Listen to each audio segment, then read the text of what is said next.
that the next person, whoever that person may be, is elected, takes office, then decided to say, well, actually, we'll probably be in this year. Now we were talking about maybe next month you're going to start at least just planning for it based on the possibility that you won't get all of the early retirement people coming through for the $250 million that you're hoping for. Well, I think what the governor is saying, and I've heard him say, is that, you know, any layoff plan that we would consider, and again, we're really not considering one until we see how the early retirement works out, you know, would take time to implement. So if we were going to sit down and say, you know, we're far short of our $250 million goal, we have to look at all other alternatives, we would have to start planning for that right away, because it takes time. Even this early retirement plan takes a long time to put into effect.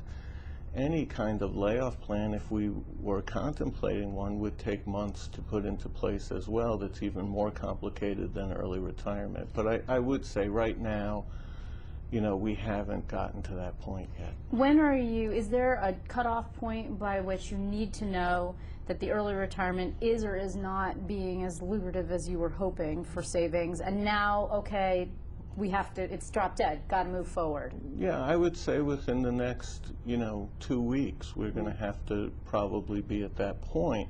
That doesn't necessarily mean that layoffs will be the answer. It may be that, you know, a more strict hiring freeze or taking attrition down even more severely than we have been might be able help us to get to that savings amount. But we're optimistic about the early retirement plan in looking